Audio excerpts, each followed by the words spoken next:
Next, we will have Phil Johnson speak, and Phil is the Director for Science and Environment at the Heinz Endowments, and he will give a brief overview and then introduce our local experts as well.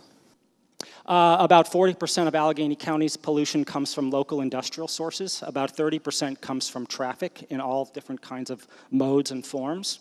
About 20% comes from residential fuel burning, 99% of which is likely wood smoke. Indoor wood burning fireplaces and stoves, outdoor campfires and chiminea.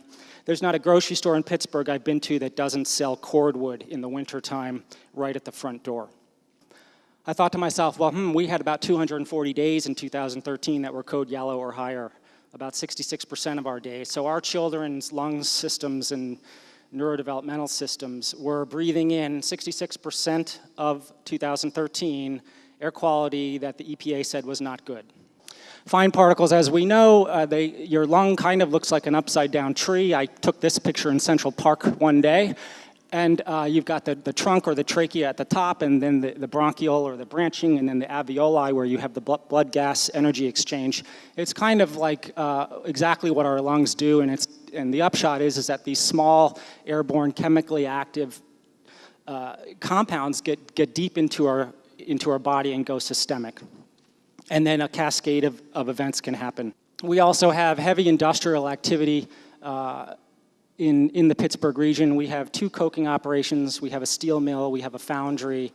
CMU has recently done a plume transport study finding that coke operation plumes actually transport many miles distant following prevailing wind directions over and across densely populated Pittsburgh suburbs and cities.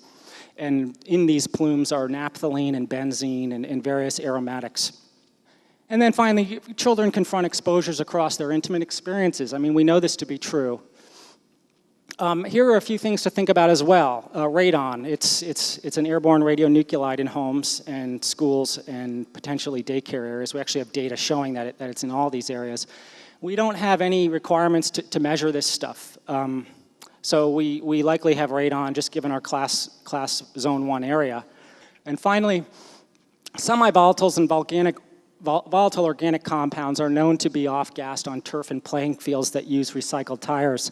And I haven't yet read a study that has, in its methods section, definitively said that it has measured these compounds in an adequate way. So I think there's a class of airborne risk to children in the environments where they're intimately playing that are not adequately understood.